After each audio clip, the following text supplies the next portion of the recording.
So what we've been looking at is I can define it into maybe four facets. The structural facets, that's when we look at brain volumes, white matter hyperintensities, perivascular spaces, things that you can kind of see with your eyes into the structural images. Having this high resolution and the ability to acquire the images faster leads you to better delineation between the gray to white matter, better visualization and segmentation of the perivascular spaces, and the same goes to the white matter hyperintensities. The second facet, as you mentioned, is related to the connectivity. So this would be the functional MRI.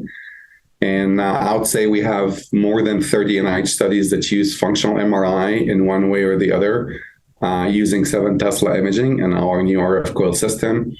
And these would be looking at resting state, looking at tasks such as faces and names and faces and shapes, and things that kind of test the neurocognitive hypothesis in many diseases or even related to the normal aging.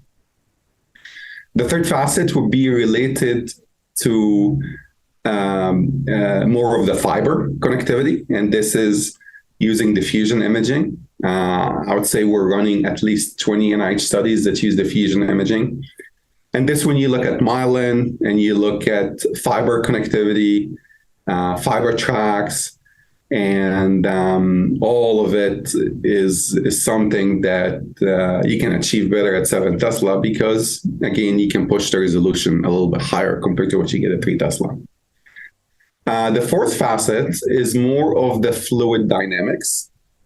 And this is what's really exciting about 7 Tesla, is we can look at things related to the flow, CSF flow, blood flow, pulsatility within the brain, arterial spin labeling, where you look at perfusion.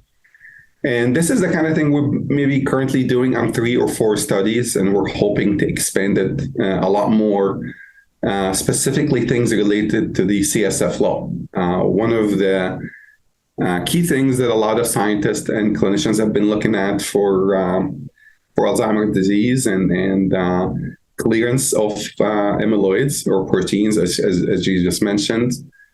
And with our system and our new coil that we have, we can really push the temporal resolution much higher, not just the spatial.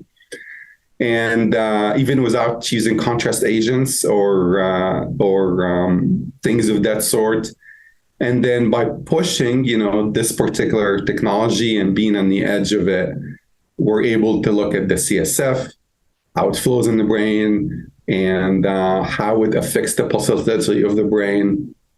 And maybe we can make correlations of these measurements and techniques to more of standards measurements that you would get with PET imaging, such as amyloids and tau and so on.